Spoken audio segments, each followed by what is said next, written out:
Hey guys, it's me. It's Shannon. It's Sheepless Needles, vegan podcast. It's not about being vegan, where we talk about knitting, we talk about gaming, we talk about bunnies, we talk about cats, we talk about reading, we talk about, you know what? We just talk. We just gab. Pull up a chair, grab a project. Let's hang out. Let's do this. So, apparently, and this is okay, I need to do a disclaimer at the beginning of the video so that no one is unnecessarily worrying about the animals in the background.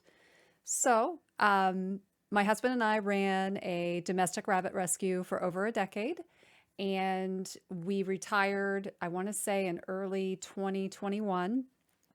And these are the sanctuary rabbits that are left from the rescue that we knew we were going to keep as sanctuary rabbits because they were not going to be adoptable for a, variety of reasons, right?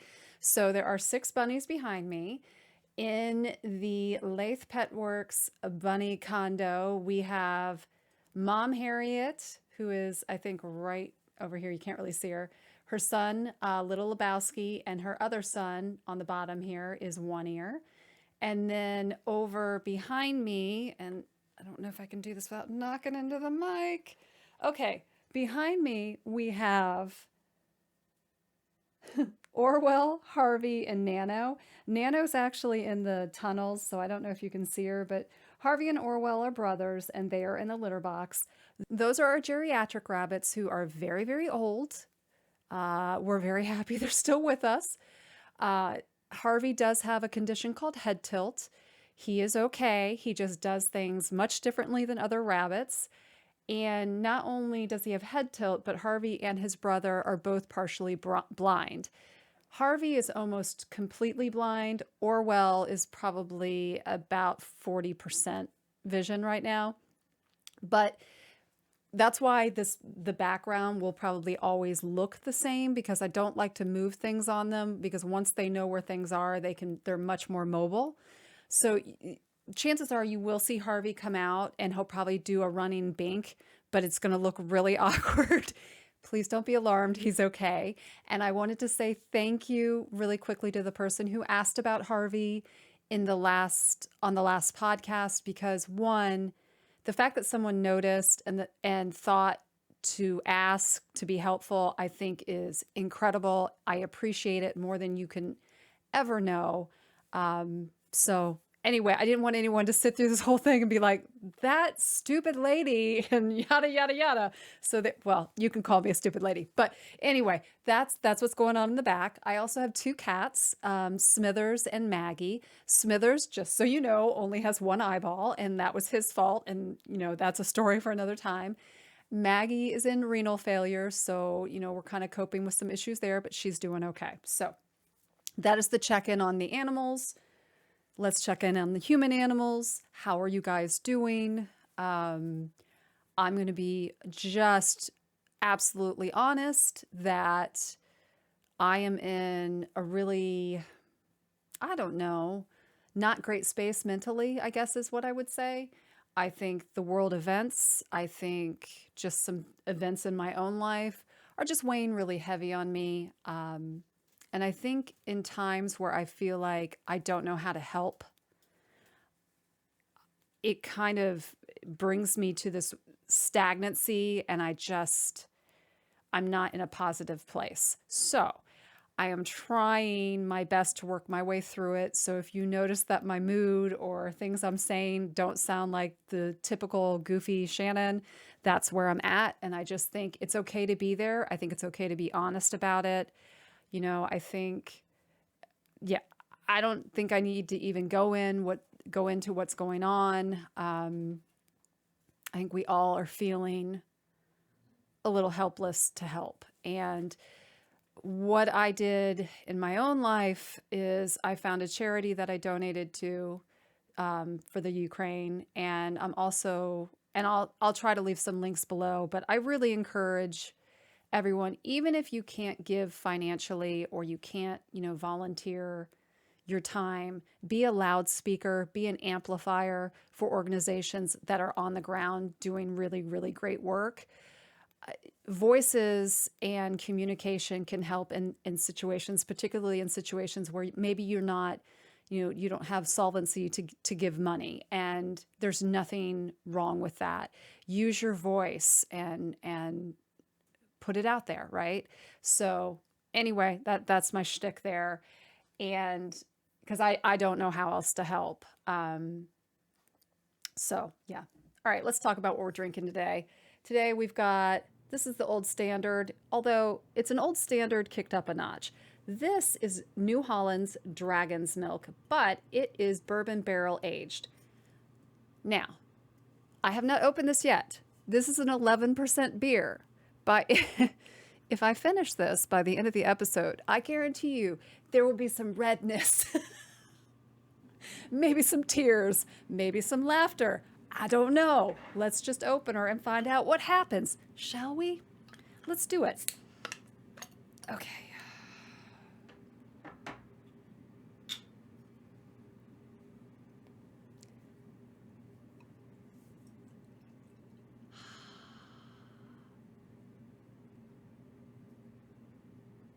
Let's not fill the whole glass because you know I'll spill it. So, today's topic that is brewing in the noggin is that this beer is fabulous. Okay. I don't remember what that Olympic phrase is. It's something, something, something, and the agony of defeat.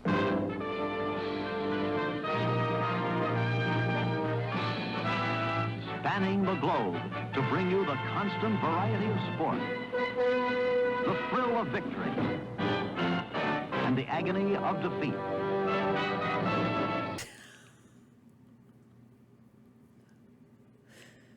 That's where we're at. Okay, so I want to talk about what it feels like to be beaten down by your hobby. Okay, when we have hobbies, it's generally things that we love, right? They're just things that inspire us. They connect us with other people, other crafters, whatever the hobby is. If it's Dungeons and Dragons, it's other people who love role-playing games, who maybe are authors, who maybe are storytellers in a different way. If it's crochet or knitting or macrame, if it's fiber art, it could be painting. It doesn't matter, whatever it is, right? So we have these hobbies or we have these passions and we connect over them. And every once in a blue moon, you're going to have hiccups, right? So I always do I overextend myself? I don't know if I do that. That's probably an exaggeration. So the agony of defeat would be the stupid. It's not stupid. But this is how I feel about it. Comfort Fade Cardigan by Andrea Mowry. Now, guys, the pattern's fine. Like, it's not the pattern. It's the knitter, right?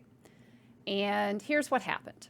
I got through the entire body with the exception of the collar, which is the last thing that the pattern does. So I was on the arms and okay, I did something. I learned a lesson. Let's put that out there. I knit the arm inside out because it's reverse stockinette in the round using magic loop.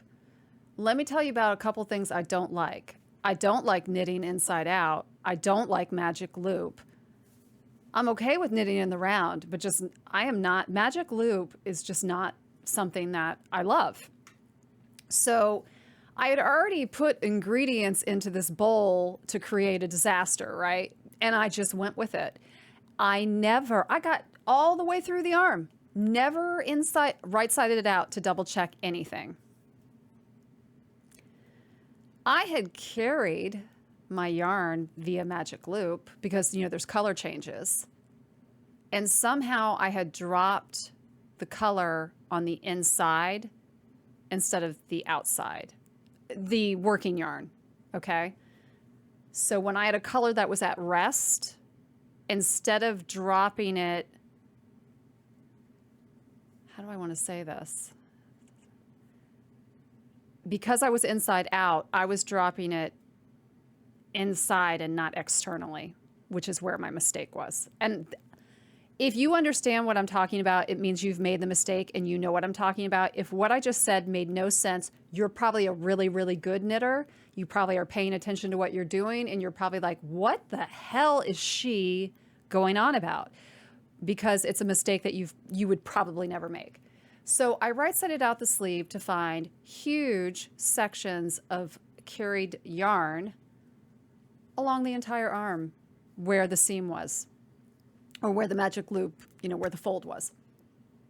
It was not fixable. I could not duplicate stitch it. If it had just been like 2 rows, I could have duplicate stitched it. I have one that was like 8 rows. And so I wanted to throw it in a big pile of shit and set it on fire. That's where I was at. And that's kind of still where I'm at. I'm not as bad as I was when I did it. It's my own fault. I didn't check what I was doing. I just was happily thinking everything was great. And I think, you know what? I think that's what bothers me, is I thought it was absolutely going fine. I really did. I really, really did. And it really, really wasn't. And you guys, when something that you love to do makes you hate doing what you're doing, where do you go? What do you do? Take a break? Yeah.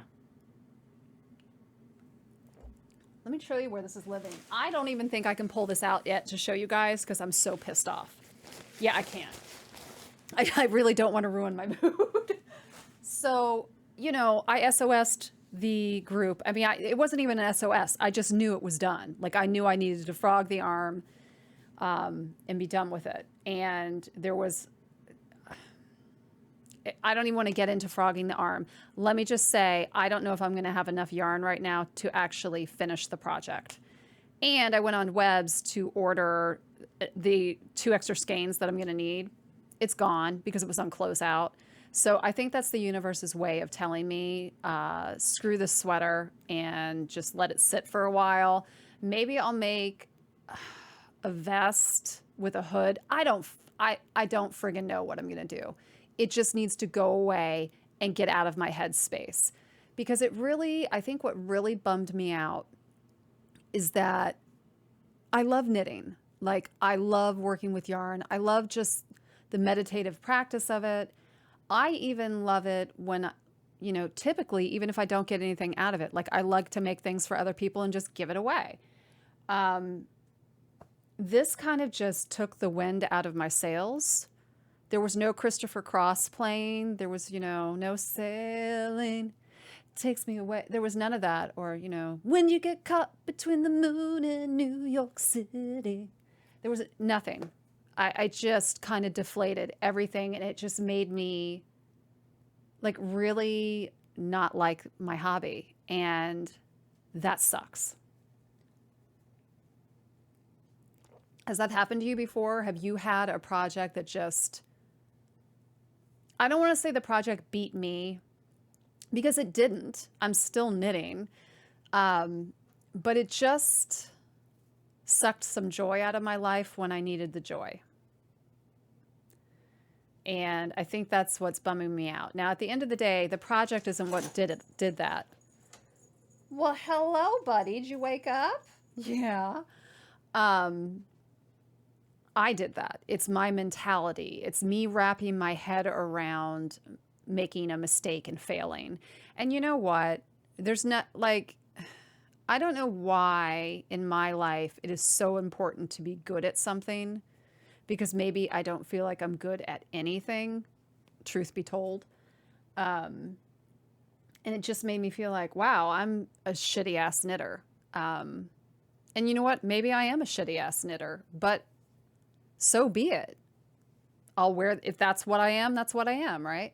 And you can kind of tell as I'm talking about this that it does weigh heavy on me, because I don't want something that I love to do make me feel bad.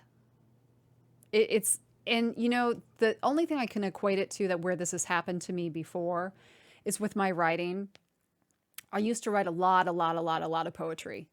And, you know, I think there's something to be said about the darker spaces in our lives and how we express ourselves. So in my life, I spent a lot of time expressing myself through writing. And, you know, we all have bummers that have happened in our lives, right? And we all find different ways to work through them and to navigate through them and to learn from them, or, you know, pull whatever we need to out of those experiences to grow us as people. And it got to a point for me where I could only write when I was really traumatized.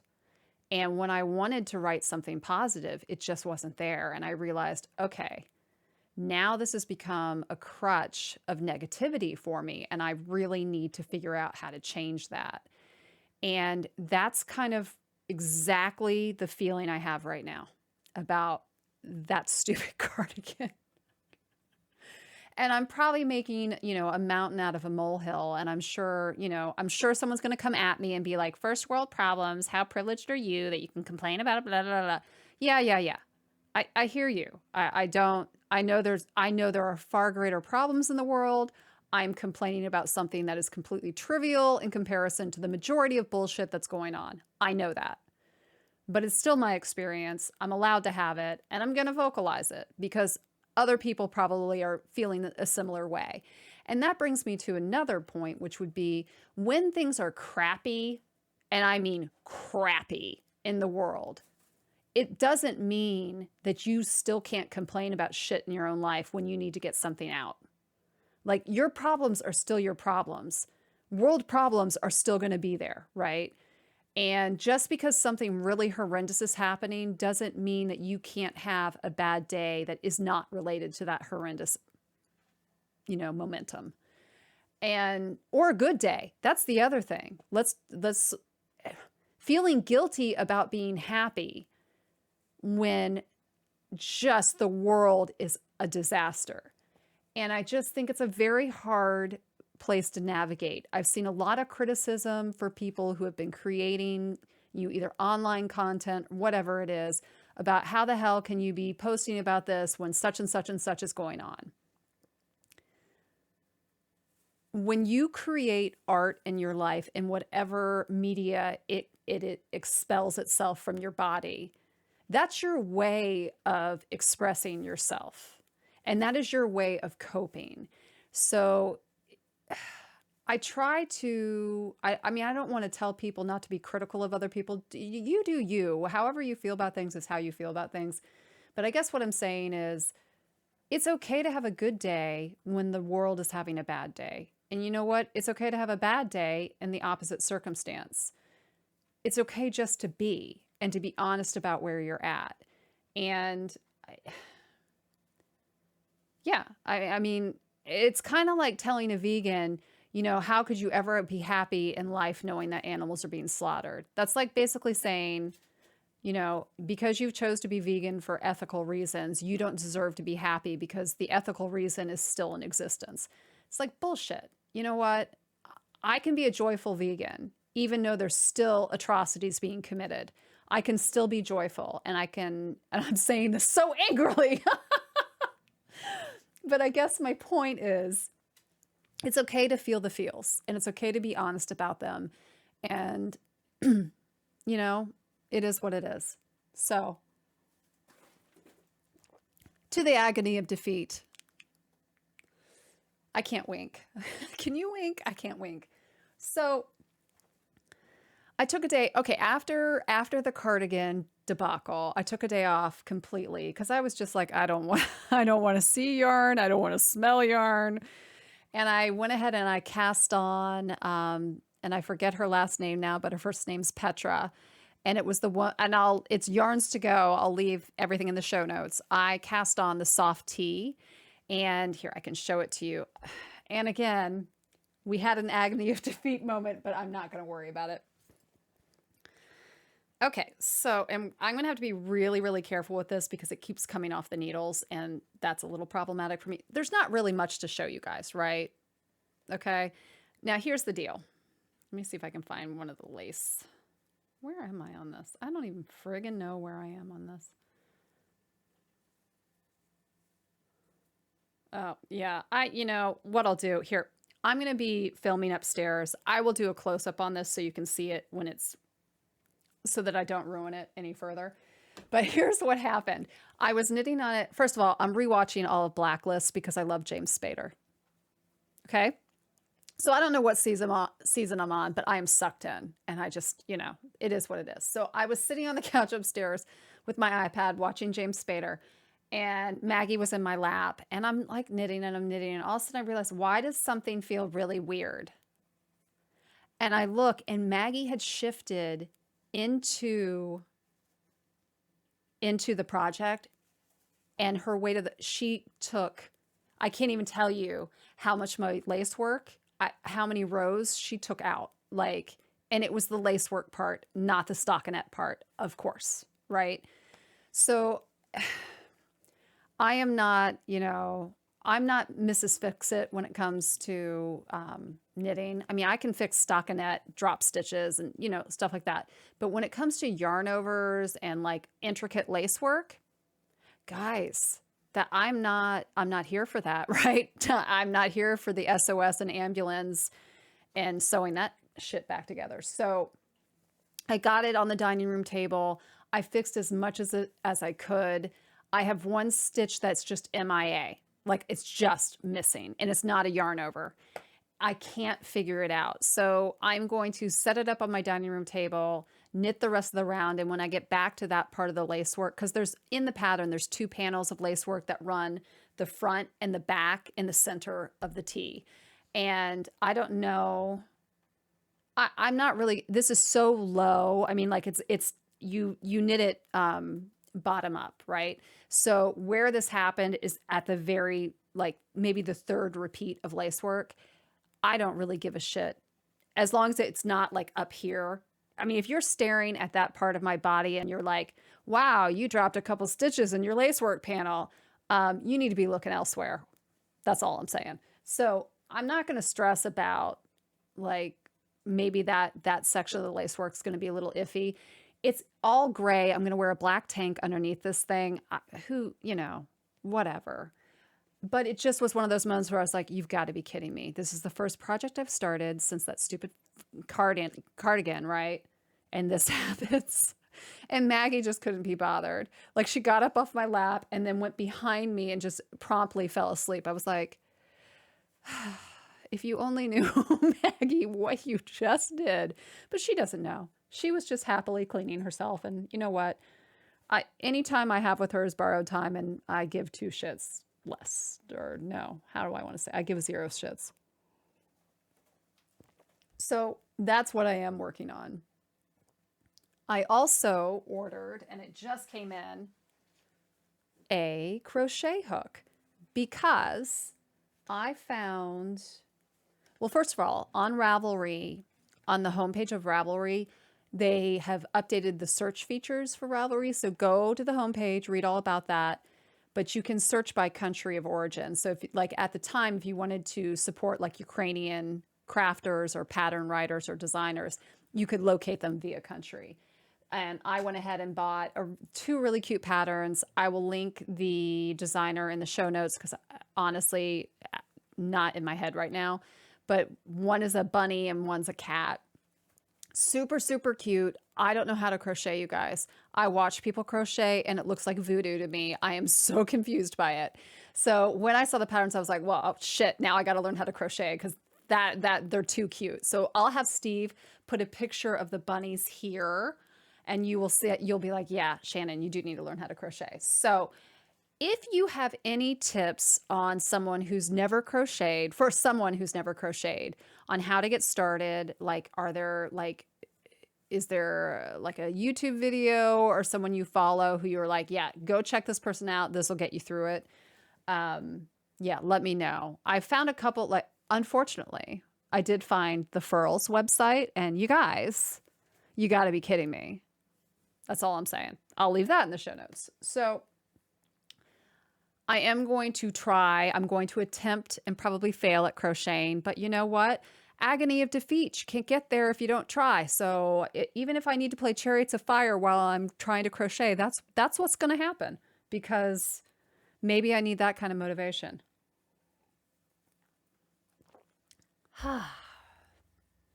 And you guys, I don't really have anything to show you because of the agony of defeat. And you know, I think there's going to be some weeks on here where maybe I'm going to have a ton of stuff and some weeks where I'm not going to have much. And this is going to be the week where I don't have much, because I just kind of wanted to talk about the emotionality that I have with my crafting hobby. And I just, yeah, I don't know. I don't know. Now, I do want to update you on one thing. Oh my God, repeat segment. You guys, repeat segment. What is it? It's literature for your knitature. Come on. Duh. Okay, so I am currently reading this. This is a satin. Maybe I need more beer. Ugh. Oh, you guys, I got my hair cut too. I forgot to tell you. I'm sure you noticed.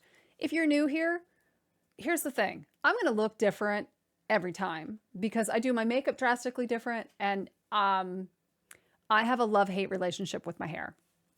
So anyway, I got my hair cut, and the girl I do it, first of all, Amber, I love you. I don't know if you're ever going to watch this, but girl, you are family to me. I love you.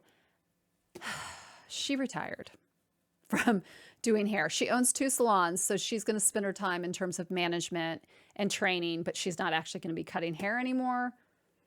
My heart and my hair are like, I'm in trouble. So anyway, back to literature for your knitature. I am reading Assassin's Apprentice. This is book 1 in the Far Seer trilogy by Robin Hobbs. I'm sorry. It's not plural. It's just Robin Hobb. And okay, so I have this issue, and this is a vegan issue. So I don't know if anybody else out there is going to be like this, but I have a super hard time watching things with animals in it. And it can be animated. It will still bother me.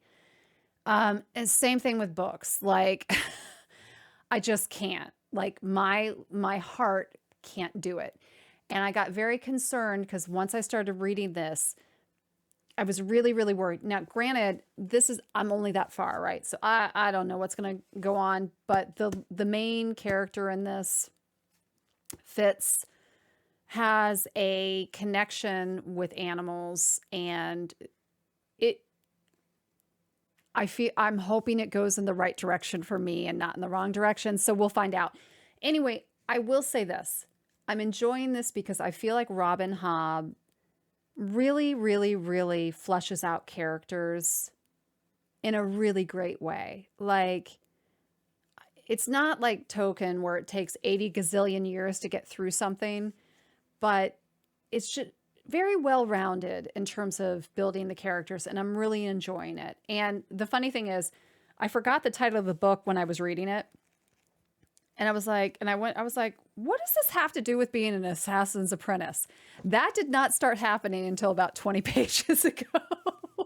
So I'm very early on. But what I had done is I had made a commitment to myself to try to read for an hour a night before I go to bed. And I was doing that up until the Agony of Defeat.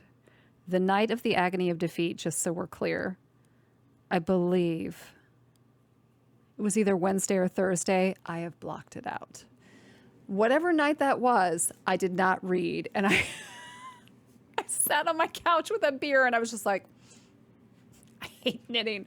Anyway, so this is where I'm at with that. I'm enjoying it, and I'm enjoying the process of reading. I am still having a lot of difficulty just not falling asleep within the first 5 minutes of reading. I don't know what it is. I don't. Do you do that? Do you just fall right asleep with any, like, is there an activity that just puts you out? Like, I don't know. So anyway, I'm going to continue reading. And then somebody asked me, how did I start knitting? And it was a long time ago. And then I just gave it up. And I've talked about that before, why I gave it up. And I'm not even going to go back into that. But I wanted to tell you, I was going through my books on my bookcase upstairs, and I found what started me knitting. Now, what I don't know is which one I bought first. But, dudes, it was this Debbie Stoller. And I don't know what it was. I don't even know how I was at Half Price Books, and I found one of her books. I don't know which one it was. And I just picked up the book. I was like, well, hey, this is kind of punk rock in a really weird way. And so that's how I started. And do I have the, yeah, hang on. I've got the very first thing I ever knitted. The very first thing I knitted was this scarf. All in garter stitch. Heavy, bulky, brightly colored acrylic.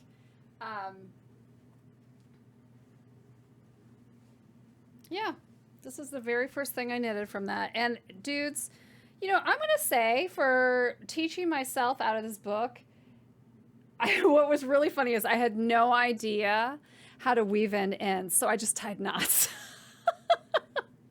But you guys, it's kind of fun, right? It is, it's big, it's bulky. But you know what? Now I look like I have a neck brace on and I've been in a car accident. Okay, that's okay. All right, let's just, okay. You know what time it is? Duh. Oh, that was close. But Debbie Stoller's how I started knitting. And I guess that's just kind of how I do things. Something will catch my eye and I'll be like, oh, I want to try that. Maybe I'll like it. And typically I do. Miniature painting was something else that I fell into.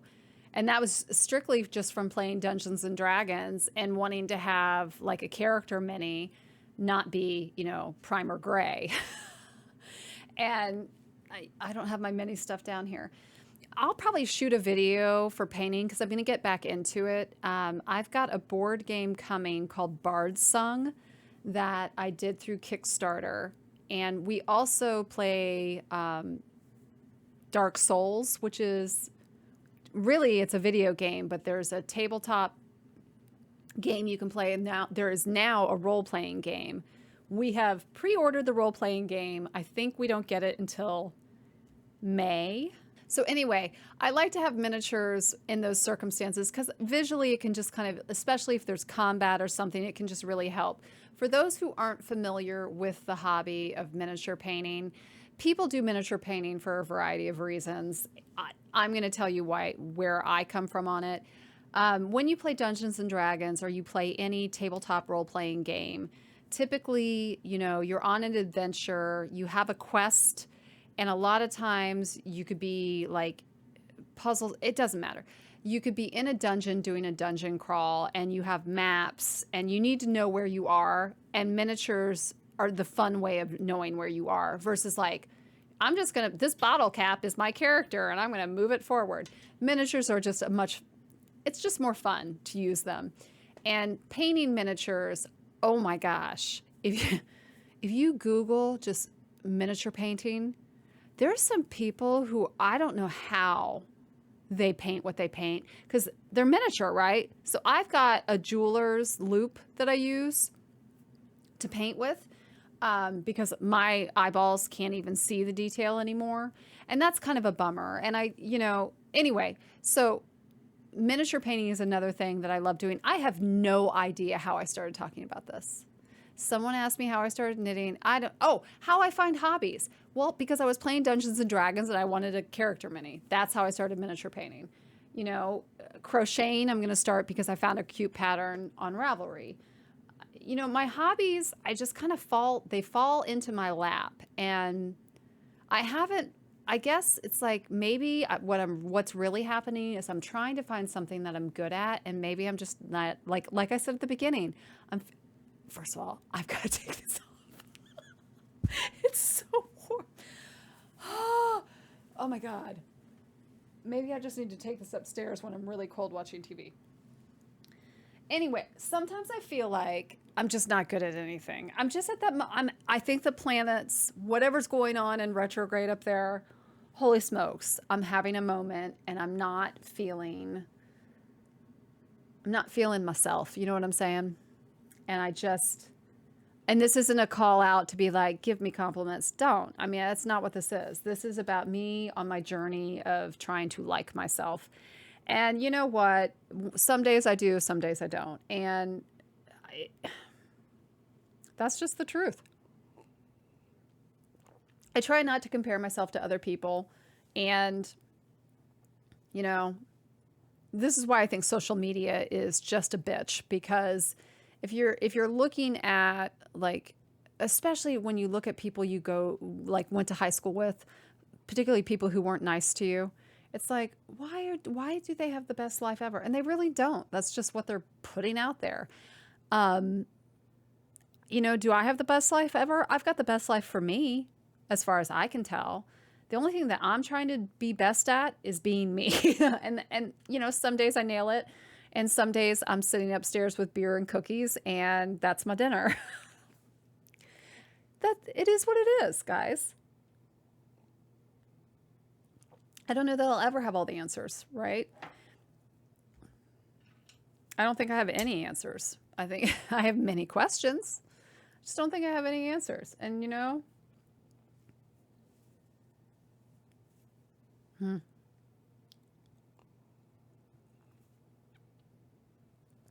Okay, so here is what's going to happen. I am going to spend the next 2 weeks working on whatever I want to work on. And I don't know what that's going to be. It might be knitting, it might be painting, it might actually be writing. I need to find a way to express what's going on inside of me in a excuse me. I have a frog in my throat. In a positive manner and not in a self-harming manner. And by self-harming, I just mean it can be the words that I say to myself, whatever it is. I know that I'm not in a good place, and I am trying to get out of it. And yeah, that's just the honest truth. Is it the pandemic? Is it Russia? I don't friggin' know. I think it's everything. I think it's everything combined. I think it's my job. I think it's everything, right? I was talking to, and I'm sure if you're watching this, please, you know who you are. When I was in high school, I had a best friend who I love, and I love to this day. And I don't know what happened, but we just went our separate ways, and it was really negative, and it was really, really hard. And she is somebody who I literally could go, and I did. I went years with not talking to her. And it was just, she's just somebody I need in my life. And I hope she feels the same way. I don't know if she does or not. But anyway, we were texting the other morning. I just said, you know what? I think I'm lonely. And she said, that's crazy. She said, I just said the same thing to my partner like a week ago. And I do. I feel like I'm feeling the ramifications of being in this basement for 9 hours a day and not going out and not doing all those things and reconnecting with her. First of all, she'll never know the impact she's had on me. So, and I don't know if she's actually going to watch this.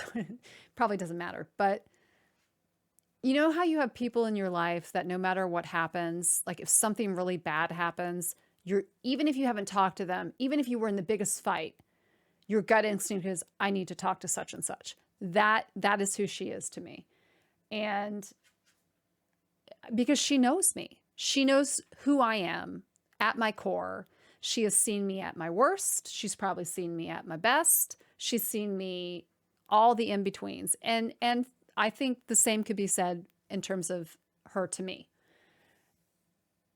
I think that I need to really work on putting myself socially out there again, because I think the pandemic gave me the excuse to be an introvert, and it has really sunk its claws in. And I am just desperately trying to connect, right? Okay, so over the next 2 weeks, I'm going to craft something. I don't know what. I'm going to teach myself some crochet. I ordered this bizarre desktop selfie drama, and it's got like a light, but it's got a stand for your iPad, a stand for your iPhone. It goes overhead. It does a bunch of stuff.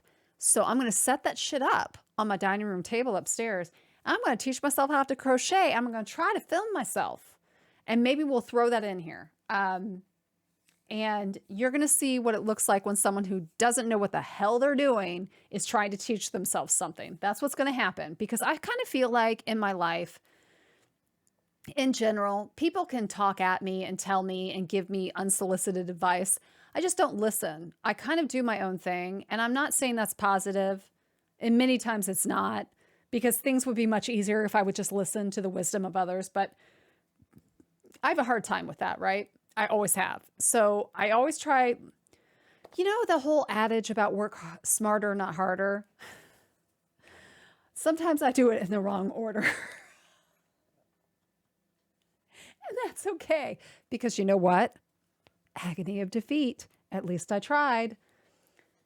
I like to teach myself stuff. I like to feel self-sufficient. I don't know. So I'm going to set the rig upstairs. I'm going to try to film some stuff. Maybe we'll throw it in here. Maybe we won't. Maybe I'll throw in some video of bunnies. I don't know. I don't know. I'm just at that point where I just don't know. So anyway, you guys, I don't know what I just jammered on about, but have a wonderful couple weeks. Take care of yourself, please. Take care of everybody. Just, I don't know, share some love, guys. We need it. We need it. And I love you. I love my beer. That's probably not the healthiest thing to say, but I don't really give a shit. It's the truth. Yeah, I'm here. If you are feeling the feels, hit me on up with a comment, message me. I'm on Ravelry, I'm on Instagram, I'm Sheepless Needles on all of that. And it's okay not to be okay. And by the way, tomorrow is daylight savings. So be glad that I'm filming on Saturday and not Sunday, because tomorrow is going to be a shit show. I'm usually fine. It's the first day, as long as I can sleep in on Monday, but I can't because Steve has to go get a crown. So my ass is waking up at the crack of dawn to take him to the dentist. Dental care. Okay, take care of yourself. If you have not gotten your teeth cleaned in the last year, you need to get on it. Every 6 months, people, take care of your teeth. PSA from Sheepless Needles. Okay, and also take care of your pet's teeth. We take care of our own. You also need to take those guys in, have their teeth looked at, maybe a little scrubba. Okay, I'll see you guys. Toodles.